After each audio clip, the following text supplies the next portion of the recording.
I pledge allegiance to the flag of the United States of America and to the republic for which it stands, one nation, under God, indivisible, with liberty and justice for all.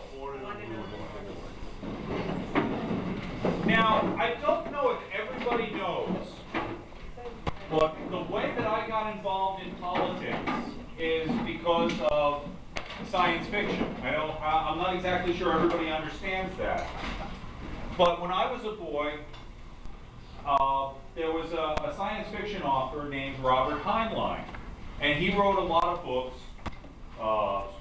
One of them that's very famous is called Stranger in a Strange Land, and it's the story of a human who was born on Mars and raised by Martians and has to come back to Earth and figure out how to be a human amongst humans.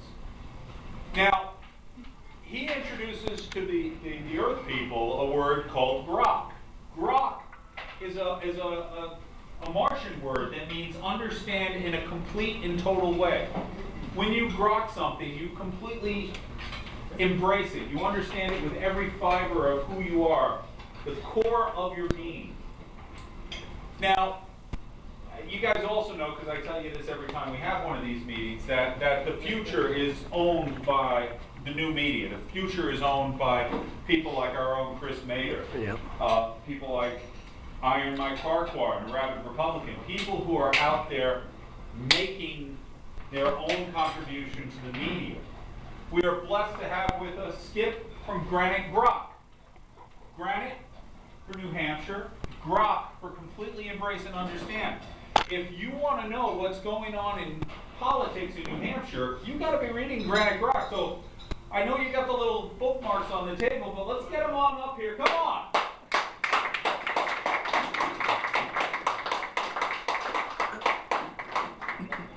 Thank you very much. Another way of putting Grok is to understand deeply and fully. And I think, I'm not sure that I would put it as in every fiber of my being. But I'll also add the other favorite phrase that I have. Live free or die. Death is not the worst of all evils, by General John Stark.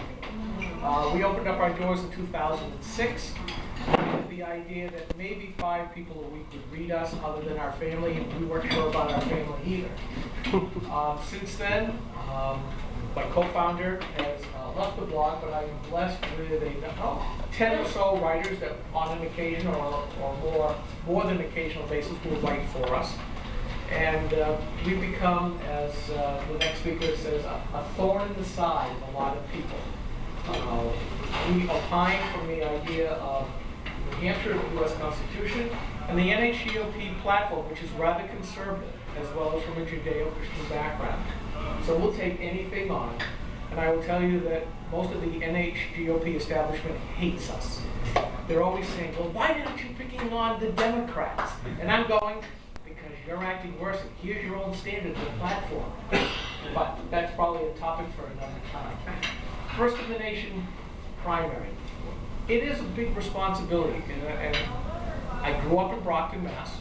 At TBU, a couple of degrees, went further north, Billerica and Chelmsford, and then finally made my way up to New Hampshire. So, live free or die was a little strange thing. But I realized that it really meant something. And I've embraced that, and that's what we bring to it. And when it comes to the presidential primaries, it is where a lot of New Hampshire residents take this stuff seriously, not just for us on the right, or your right, but on the left as well. We want to poke and prod and everything else like that. There is that old joke of, Elma, what do you think of so-and-so? I don't know, Fred, I've only met him 3 times. And that's true. We want to take the measure of people, we want to listen to them, and we want to shake their hand. And there's a lot of people who will, at these small little house parties, take the measure of that person and try to decide, is this somebody I like or somebody that I dislike? That said, there's a lot that goes into First in the Nation primary. A lot of people consider it a blood sport. It is a lot of time and attention that people go into. I remember during 2008 when McCain was running, January 1st was a big blizzard up in Laconia, and he packed the VFW hard. And I had gone as Granite Rock, just to get some video, so we put it up so people who can't get to these events could see it afterwards. Mass media, mainstream media, doesn't bother. Or they're only going to take little snippets. This primary is different than all the other primaries that I have seen so far. Just to let you know, the latest poll results out of New Hampshire as of yesterday. Trump 23, Carson 13, Rubio 13, Cruz 8, Kasich 7, Bush 7, Christie 6, Rand 5, Fiorina 4, and Graham 2, and then everybody else in sub-asterisk. It's been interesting to watch how this plays out. Obviously, you know the whole story of Bush. Jeb Bush was supposed to be the leader far and away. The name recognition, all the money, his dad and his brother's ground game. There's a lot of people who still like the Bushes in New Hampshire, and there was a big ground effect of folks signing up for him early. It hasn't turned out that way, which has been probably the biggest, the second biggest blowout, I think, of the primary. The first one being the way that this has really played out. There have been the outsiders, which have been Trump and Carson. Fiorina has played in that as well. Then we have the, I don't want to use the word mavericks, but certainly Ted Cruz could be considered to be a maverick. He's a person that, full disclosure, Granite Rock last night endorsed him to be our selection in the primary. We think that he's best, but we'll come back to that as far as the signs coming up to New Hampshire in a little bit. But you've got him, Marco Rubio, and a couple of other folks. And then you've got, as I said, the sub-asterisks, the Jim Gilmore and the George Pataki, who we have interviewed. Very nice people, but they haven't figured out that the dust on their shoulders is going to stay there. I was kind of sorry to see Bobby Jindal fall in, because that was one of the big deals. The government, the executive branch. We've got the leadership, we've got the skills to do all this, and everybody kind of thought, yeah, that's how it's been going. It turned out to be also Jeb Bush is lowering himself in the polls over and over and over again. I guess he can't fix it.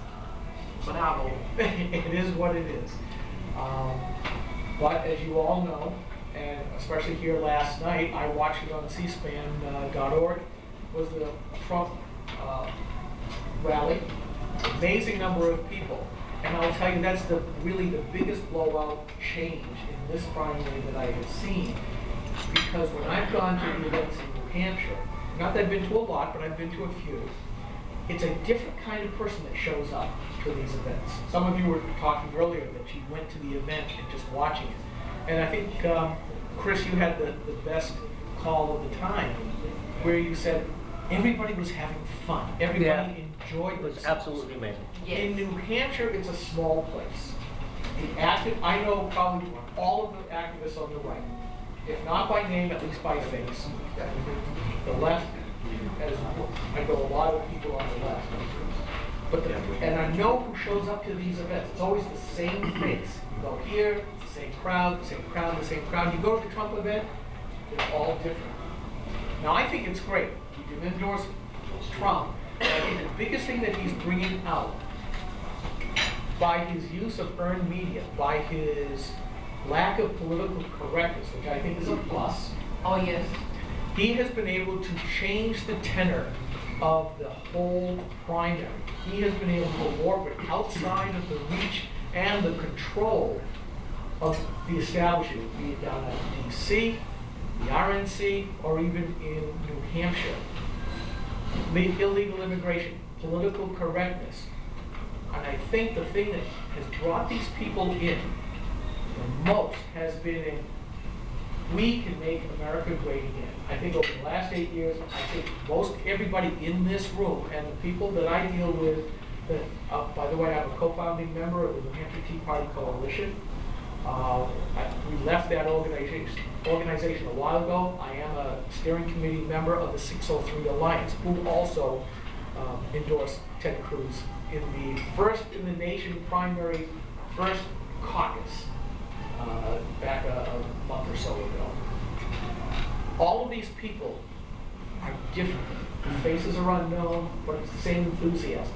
They're looking for somebody who isn't going to be the same old, same old. They want somebody who they can trust. I've written about this lots of time. Trust. I think that the NHGOP regular politicians have lost that trust. Yes. That when they say they're going to do something when they run, they've not done it. And that's, frankly, coming back to what I said before, they hate us. Well, it's like, say you're going to do it, and then you do the opposite, and you blame me for bringing it up. And I think that's what all of you folks do here in the Tea Party. You've gotten to the idea that if not me, who else? You're willing to speak up, and willing to make yourselves PIAs, pain in the asses. And I think it's a great thing, because that's what this constitutional republic is all about. Us, not the political class. And that's the other thing. He has really gone after the political class really, really well. And we've seen that all over the place. Now, the dynamics are starting to change in what I see up in New Hampshire. Trump is still number one, 23%, but the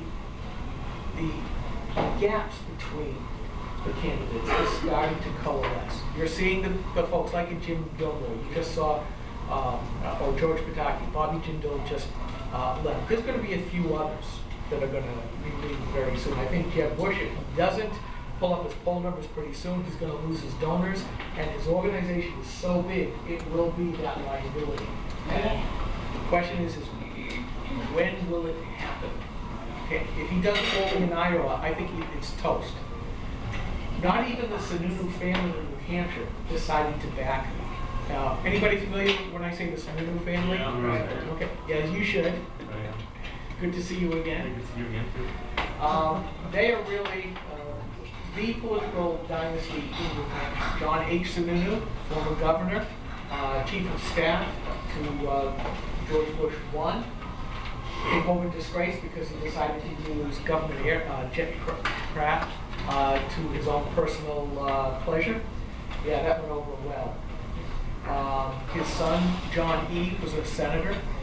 His next son has been an executive counselor now for a couple of terms. He's now put his hat in the ring for governor. So they're a big deal among the establishment.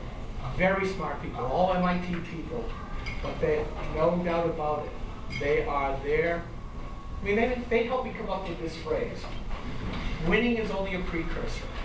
It's what you do afterwards which is most important. And what we have seen is that the politicians or the candidates that have decided that it's not just about the win. It really is what happens afterward matters. You're seeing what Trump is promising.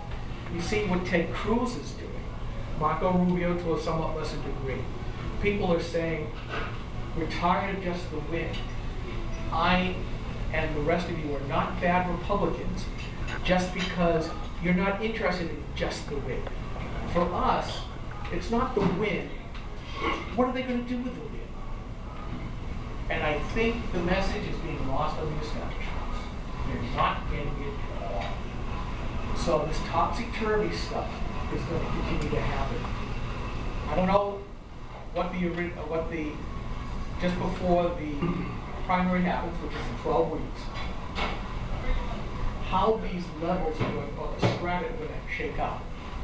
Right now we've got Trump and Carson, then we've got Rubio and Cruz, Jeb Bush hanging in below that, and then everybody else, I really don't think they're going to have a chance. I really don't. I think that will be it. Between Iowa and New Hampshire, you're going to see a big winnowing of the field. Now, to the main point of why I was asking how can you guys come and help? Well, if you read Granite, Grok at all, you see that there's a lot of voter fraud that goes on in New Hampshire that both, well, one party wants it, the other party ignores it for political reasons. Oh, they'll come after Jeff Bradley's son again because he voted in 2 places. And they know what goes on. We have one person, Ed Mail, who is the chair of the Coalition of New Hampshire Taxpayers, CNHT. He is a voter fraud expert in New Hampshire. Wow. he brings case after case after case up to the New Hampshire Attorney General, and it just disappears. Doesn't matter whether it's a Democrat administration, Republican administration, they just don't want to deal with it. We know that, especially in the college towns, and you may see that. Well, I'm not sure that you see it here. So Massachusetts is pretty much Democrat land. But we get busloads, we get van loads, we get all kinds of cars with foreign license plates. We know what's going on because the Democrats and the judiciary have eviscerated our laws on voting. We know that a lot of people come up for the same day registration, and this time the AG was pressured into sending out letters to all of these addresses. 75% of them came back undeliverable. So we know that it doesn't work. So for you folks to come up and help would be a great thing. You want us to come up and vote? I can't say that. But you know, there is You a could have just said that in the beginning. Yeah, there is a side to me that says, you know, what's good for the goose is good for the gander. But you know, it is a felony. I have to say that. It is a felony to do that. In fact, there's one person, a great story, this Democrat operative that goes all over the country and does stuff. It was a special election for the New Hampshire House. And this person had come up to actually work with Bernie Sanders, did a little side job for the person running for the second seat on the Democrat side. The day before the election, he called up and basically made himself sound like he was talking for the Republicans, saying, I decided to give up. That is voter fraud, and now he's up on 2 felonies. And Ed Mail caught him on that. So, I love the enthusiasm, but but what you can do, if you have time, and I know it's a long drive, it's 2 hours down, and taking another 2 hours back, but it's worthwhile to do this. It's worthwhile for you folks, if you can, hook up with whatever campaign that you're interested in, whether it's Trump, Cruz, Rubio, Bush, even really Jim Gilmore. You know, he's in the group class or strata because your help will work. Whether you do it a phone bank from here or somewhere else, it's best to do it in New Hampshire. If I see a 508 or a 617, hang on. But these people do need your help because the big money on the left, the dark money, as much as they rail against it, it's huge. The only way to beat the dark money is boots on the ground. And I think that everybody here can help to do that. Because when somebody goes up to a door, politely knocks, politely says, you know, here's who I'm supporting, here's who I'm trying to help, you get that face to face. You know, there's been so much said about the deep data mining and the big behavioral analysis and all that other stuff, and you have to hand it to the Obama administration. They fundamentally changed the work of political machinery. It all comes down to that one little thing. One person's face in front of another. Hi, how are you, sir? Hi, how are you, ma'am? By the way, we would like you to vote, and here's the reason why. All of that stuff that the Obama administration did, that the Republicans have been trying to play catch-up for a couple of cycles, was for one and only one purpose: to get door knockers on somebody's face in a nice way. So I highly suggest you get the chance to do that. So that's the biggest reason. Now, enough of me blithering. I'd love to be able to answer questions. I think I see somebody with a question. Oh. Okay, Rorschach. You know, I am predisposed to vote for a governor to be president. I think that that's the natural progression of things, is that you advance in the executive office. And when I was looking in the early days, I was thinking Scott Walker would be the man to be the standard bearer for us. Can you explain to me why he seemed to be so lackluster everywhere else when he was so successful in his home state? Yeah, he hired too many political operatives for his national campaign. I'm almost all but convinced of that. The people that helped him in Wisconsin were his friends, long-term allies, gave him great advice. They fought for him during all of those special elections, recall elections. And what he did was a disservice. He said, well, I'm going to run national. I need that kind of experience. That's a good little point, because it does take some experience to run a national campaign. There's stuff that you have to do for that you don't do when you're running for a city or a statewide office. But what he lost was that he lost the philosophy. He lost the people who could hold him accountable for his stances and his words. And those are the things that I think are more important, that he took his inner circle and replaced them. And when he threw away his family of friends, he lost his way. Because the national folks, the political operatives who it's our job to get money on a campaign are more interested, like I said before, they're more interested about the W than they are about the stances. Yeah. They say, you've got to win. Yes, you've got to win to be able to put that stuff in place. But if you're going to say anything that you can just to get in, how can we trust you? And I think, everything circling back, you lose that trust, you lose your voters. And I think people saw him in a muddled mess, and therefore it fizzled. So I think he's been a great governor so far. He's done a lot of good things. In the home state of progressivism was really born. Maybe if this wasn't, as Bobby Jindal just said, not his time. Yeah. Yes. You had mentioned earlier about voter fraud in New Hampshire and how the Attorney General seems to be ignoring it, and many people who are in charge of looking over that are pretty much ignoring it. And my general question is why? Do you think maybe that they don't want that reputation as New Hampshire being the first in the primaries, that tarnishment of, oh my God, there's all this fraud going on and it's been exposed, that they don't want that tarnishing their reputation? Oh, absolutely. James O'Keefe, that famous videographer, investigative reporter, really pulled a fast one on the last primary, where he had people going up and saying, I would like such and such a ballot. And he did it over and over again with a lot of operatives. I know a couple of friends that participated in that. I ended up in a folder in the AG's office because I know James O'Keefe. And they were looking for us. In fact, he was supposed to stay at one of my writers' houses before going to a GOP rally the next day. And somehow word got to him saying, don't come up, the AG's coming after you.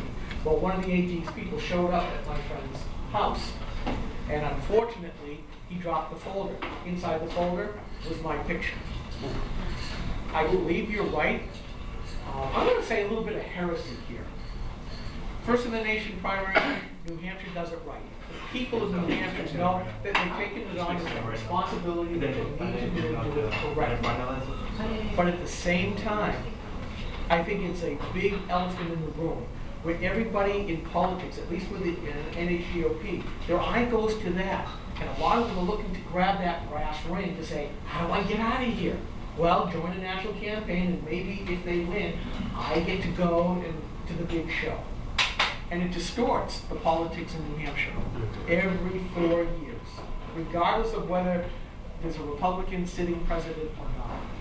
And in my estimation, the GOP takes its eyes off of what could be their farm league, the House and the Senate, but even more so, the local elections. Yeah. So I think that's all of that wrapped up. I think that is part of it, because you're right. If there's a lot of fraud going on, it is going to really enhance the argument of other people who say, Iowa and New Hampshire, they're too small. And I think that would be a loss to some degree, because we individually vet them. You can get away with a big TV market, radio market type campaign in all the other states.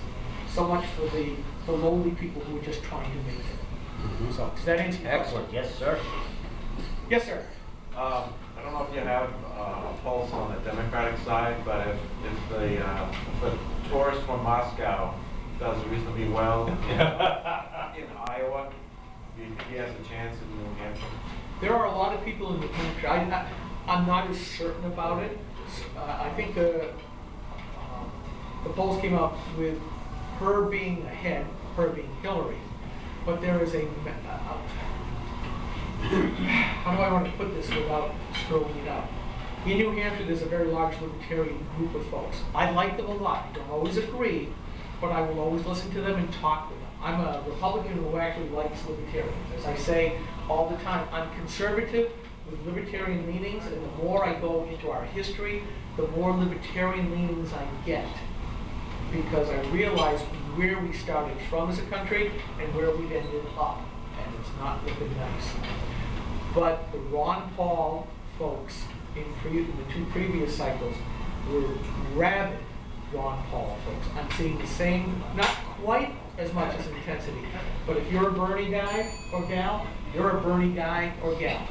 And they are really pushing for it. But I also see, okay, what is that Democrat socialist? And unfortunately, he hasn't defined it, and I'm very much, unfortunately, we have an education system that doesn't delineate for our young folks what is that history, what is our founding philosophy, and what are the differences. What has socialism brought? Now, you probably see the Jay Leno jaywalk type videos that I put up on Granite Grok all the time. You ask a question, I have no idea. And that's what we're dealing with, the low information voter. I don't call them stupid voters. I don't call them, they're unknowledgeable voters. That's why you folks are helpful, because you help to educate the electorate.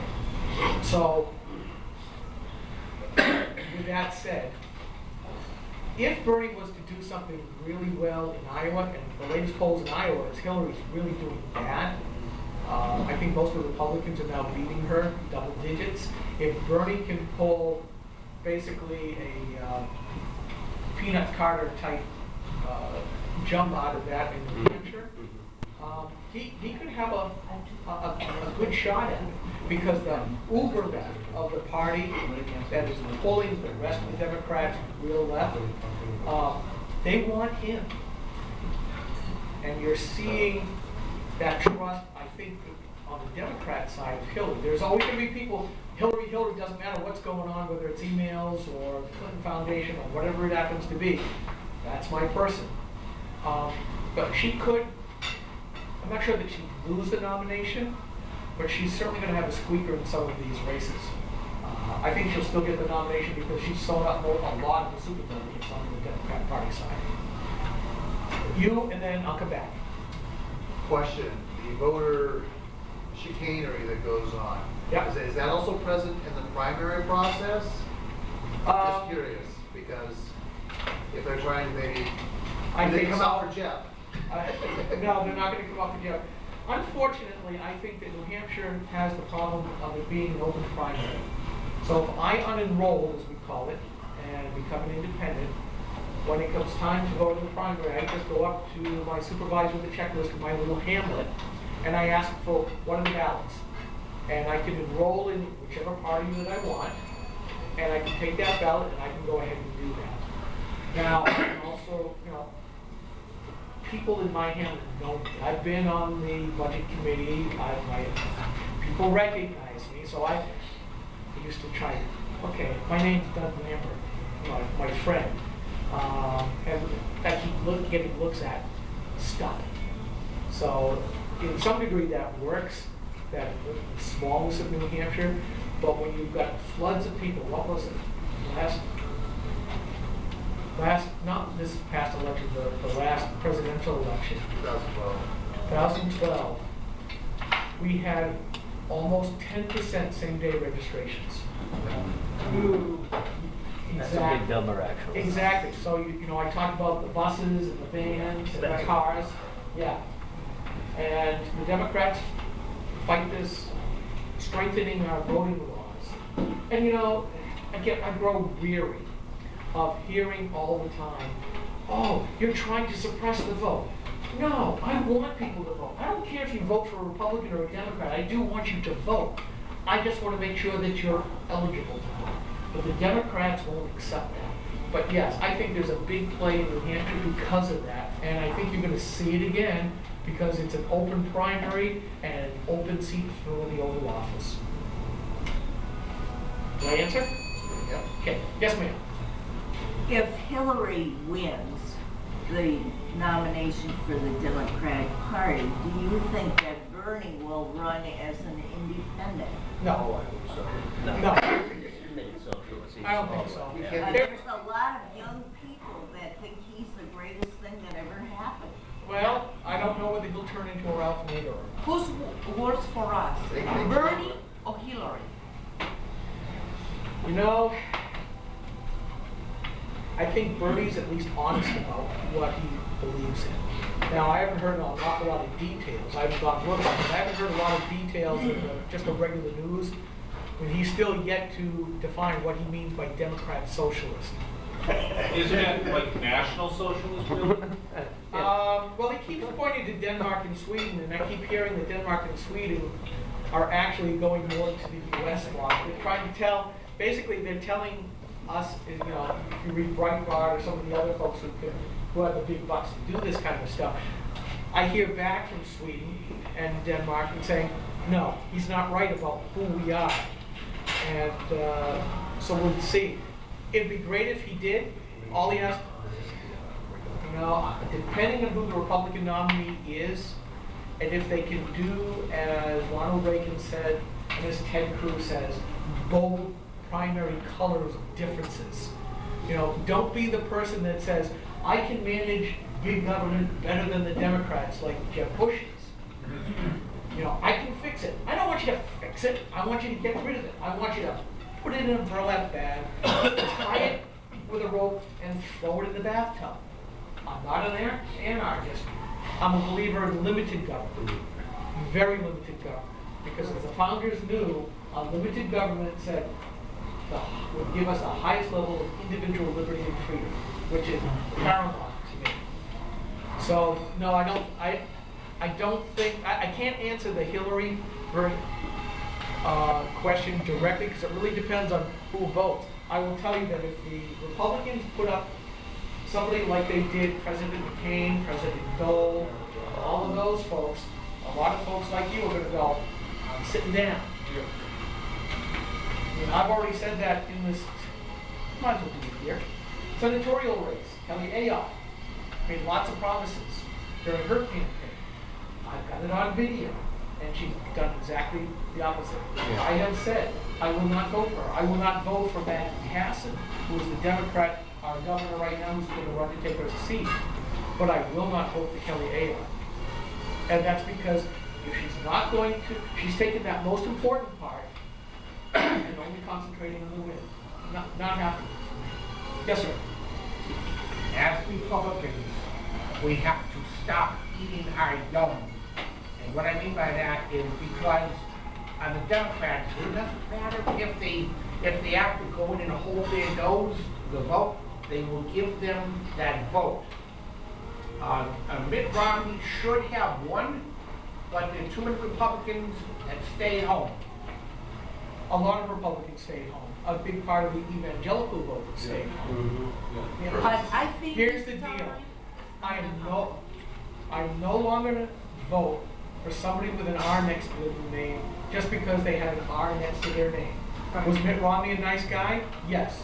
And I think that what the Democrats did to him in trashing him was absolutely indefensible. But when it came down to it, Romney cared. For me. A lot of other things that he waffled or he was I can manage this better. I don't want manage this better. I want us to go back to our roots. And I did not feel, I voted for him, but that kind of candidate is not inspiring. That's the problem. And the GOP hasn't figured this out. I mean, the rules are set right now. If you look at the RNC rules for the states in the primaries getting to the convention, they're already biased for Jeb Bush. Really? I was asked a question after the city elections. They asked me, well, did you vote for this person who you voted for because They just wooed you, or did you vote against someone else to get the person? Here's what I've been saying, and I'm glad you put it that way. Here's what I'm saying. Couple more minutes? Last question? Last question.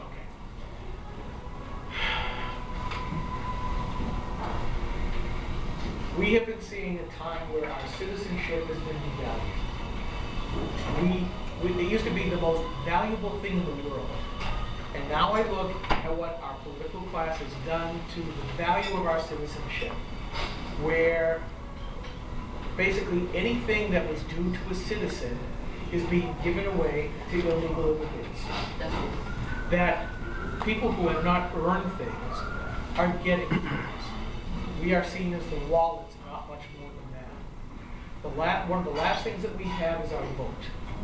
I have tried to tell people in New Hampshire, and to some degree it has worked, that is our most precious thing. Instead of looking at things as politics, look at it as just another marketplace where instead of $1 you spend your vote. How many of you here are willing to buy an inferior product just because somebody tells you to at an inflated price? You're not going to do that. You're not going to do that. So I tell people, look at the vote, your precious thing that's left of your citizenship, highly. If you're not willing to spend $1 on an inferior product, really consider with yourself whether spending your precious vote on somebody that may not rise to your standards, to your high bar, is worth it. And unfortunately, it means we may have to endure short-term pain, but eventually the party is either, the Republican Party is going to learn, either we put somebody up that is inspiring, that will do what they say they are, or the Republican Party is just going to go away. Yeah. And that is for us to decide, not the party. The party tries to demand, you need to vote for the nominee. And I say, no, it is not for us to follow the party. It's the party that's supposed to appeal to us, and they haven't been able. And with that, thank you very much.